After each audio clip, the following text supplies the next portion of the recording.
ठाकूर कोकणशाहीच्या दिवसभराच्या बातम्या या विशेष बुलेटिन मध्ये आपल्या सर्वांचं स्वागत करते। चला तर मग जाणून घेऊया सिंधुदुर्ग जिल्ह्यासहित संपूर्ण कोकण आणि अखंड महाराष्ट्रात नेमकं काय काय घडलं।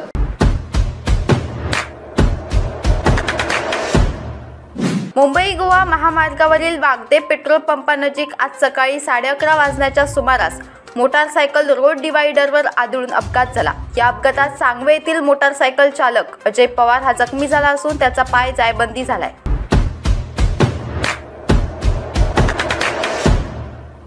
सावंतवाडी बस स्थानकाचा परिसर अखेर चिखलमुक्त झालाय। त्या ठिकाणी असलेले खड्डे पेवर ब्लॉक घालून बुजवण्यात आलेत। बस स्थानकातील खड्डे बुजवण्यात यावे यासाठी सर्व पक्षांकडून आंदोलन करण्यात आले होते। त्यानंतर 5.5 लाख रुपयांचा खर्च करून हे काम करण्यात आले। याबाबतची माहिती एसटीच्या अधिकाऱ्यांकडून देण्यात आली आहे।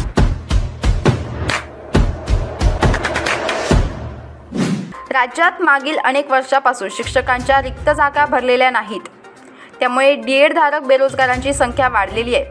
शिक्षक नसल्याने विद्यार्थ्यांची गुणवत्ता ढासळली आहे। त्यामुळे शिक्षकांची भरती न केल्याच्या निषेधार्थ शिक्षण मंत्री दीपक केसरकर यांच्या सावंतवाडीतील निवासस्थानी आणि कार्यालयासमोर आज शिक्षक दिनी ठाकरे गटाच्या युवा सेनेने बोंब मारो आंदोलन केले। आंदोलकांनी शिक्षण मंत्री केसरकर यांच्या विरोधात जोरदार घोषणाबाजी केली।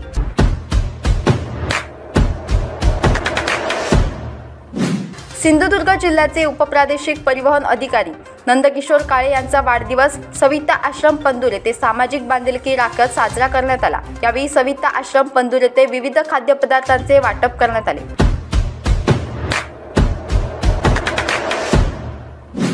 शिक्षक दिनाचे औचित्य साधून भारतीय जनता पार्टी वेंगुर्ल्याच्या वतीने वेंगुर्ला तालुक्यातील 10 सेवानिवृत्त मुख्याध्यापकांचा गुरुवंदना उपक्रमांतर्गत विद्यार्थ्यांच्या समक्ष शाल भेटवस्तू व गुलाबपुष्प देऊन साहित्यिक शिक्षक अजित राऊळ व भाजप प्रदेश सदस्य शरद चव्हाण यांच्या हस्ते सत्कार करण्यात आला।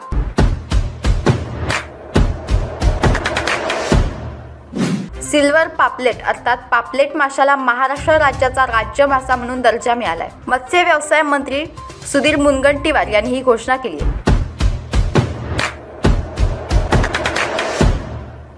याबरोबरच कोकणशाहीच्या दिवसभराच्या बातम्यांमध्ये इथेच थांबतोय, पण तुम्ही मात्र दिवसभराचे अपडेट्स आणि ताज्या घडामोडी जाणून घेण्यासाठी कोकणशाहीचं YouTube चॅनल सबस्क्राइब करा, फेसबुक पेज लाईक करा आणि Instagram पेजला फॉलो करायला विसरू नका।